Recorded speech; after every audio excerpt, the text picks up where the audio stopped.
It had been 5 days since we'd set sail. 5 days of drinking the most awful drink I'd ever consumed and attempting to walk around on the ship without falling over and skimming my knees. But mercifully today, on the 6th day, my stomach had finally settled, and according to Greyson we were nearly past the worst of the rough seas, so my mood was definitely up. I'd never spent so much time around so many men, and I was very nervous whenever one of them approached me, but Greyson kept assuring me that they'd never hurt me, and if any of them tried, he'd kill them. To put me more at ease. He also assigned a man named Malik to guard me. I'd begged Greyson not to, but he told me Malik was mated, and he'd never betray his mate, who happened to be Greyson's cousin, so I was putting up with. I did enjoy Captain Jax. He was a funny man with a long grey beard, who smoked the oddest-smelling cigars. He let me steer the ship for a few seconds, but I got too nervous and gave him back the wheel. The captain always had the best stories over dinner, joking about drunken fishermen falling over the edge of the ship, and some inappropriate stories that Greyson shut down. I was shocked to hear that Jax and his mate lived on a ship full-time, and he only ever came on Greyson's ship when Greyson needed it. I couldn't imagine living on the water all the time. I'd be throwing up forever. These past few days, Greyson and I have been getting closer, and I couldn't help these new desires springing up inside me.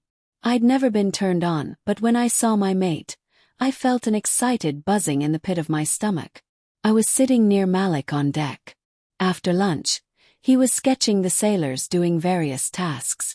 I was attempting to draw too, but I kept getting distracted by Greyson. He was shirtless and fixing some damage on one of the sails. Malik cleared his throat, and I jumped a little and turned to him. "Luna, it helps to put the pencil on the paper if you'd like draw. I don't think staring up at the alpha will help you get your sketch done." Before I could answer, I heard Greyson growl and Malik quickly turned back to his own paper, with a smirk. I gave an annoyed, embarrassed huff and put the pad down. I reached over for the tea sitting between us, when the ship rocked, and I spilled the tea over my hand. "Ouch!" I gasped and pulled my hand back. "Luna, are you okay?" Malik grabbed my hand, but I shoved him away. "Don't touch me!" I shouted in fear as I heard a loud bang on the ground. "I'm sorry, I didn't mean to hurt you." "Cassia!" Greyson rushed over and grabbed my hand. "Are you hurt?" "It's okay.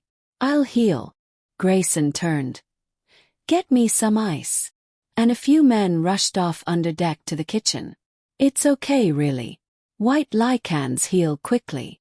Just sit still," he ordered and started blowing cool air onto my hands while I watched his face. After a few seconds, one of the men came back with some ice in a bowl and Greyson rolled his eyes. "How can I put ice on her hands if it's in a bowl? Why didn't you bring a towel?" "Here." Andrew gave Greyson his shirt, which Greyson left on the deck. "Thanks," my mate said as he put ice in it and placed it on my hand. "Is that better?" "Yes, thank you." I nodded as he looked up into my eyes, and I could see real fear in his face, reminding me that he'd lost his last mate. He must be afraid it'll happen again. "Hold it to your hand."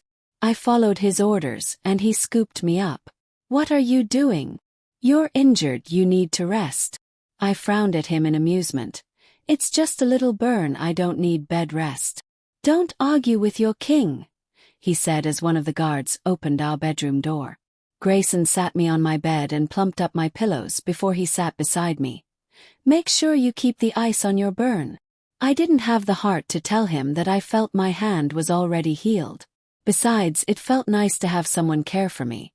"Are you in pain still?" "I'm fine." "Good." He smiled and kissed my forehead, and my eyes fell to his chest. "Can you get dressed, please?" Greyson looked down. "Oh, I'm sorry." He quickly got off the bed and put on another shirt.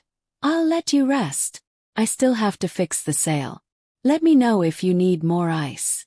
"I will, thank you." When he left, I sat the shirt of ice down on the bench near my bed, and examined my hand, and it was indeed fully healed. "Being a white Lycan is helpful," I told Sarah. "Mate was so sexy taking care of us," she said, her tail wagging excitedly. "Let's pretend to be sick and have him hold us." "Stop it." I want to spend time with mate. Stop being crazy, I told her and walked into the bathroom. As I walked out of the bathroom a few minutes later, I saw Greyson and jumped in fright. I hadn't expected him to be back so soon. Greyson quickly grabbed me to stop me from falling, but the ship shook again, resulting in us falling. My mate quickly spun so I would land on top of him, and our lips met. We both froze and looked into each other's eyes, our hearts racing, and for the first time in my life, a man's touch didn't scare me, but I was extremely embarrassed and sat up, blushing red. I'm sorry, I didn't do it on purpose. I didn't mean to, I said and pressed my hands over my mouth. My mate sat up, his legs bent on either side of my body, and he laughed as he touched his lips. Well, that wasn't how I planned for our first kiss to go. He looked into my eyes again, but then he put his hands on my waist. So it would seem I need a redo. A redo? I asked in confusion, but then he pulled me in again. His lips found mine once more, and he kissed me gently as his hand gripped my face. I'd never been kissed like this before, with so much care, with no pain. I shocked myself when I kissed him back, and wrapped my arms around his waist. When I was breathing hard, Greyson leaned back and smiled. Are you okay? Yes, I nodded. No one's ever kissed me like this before. Can I kiss you again?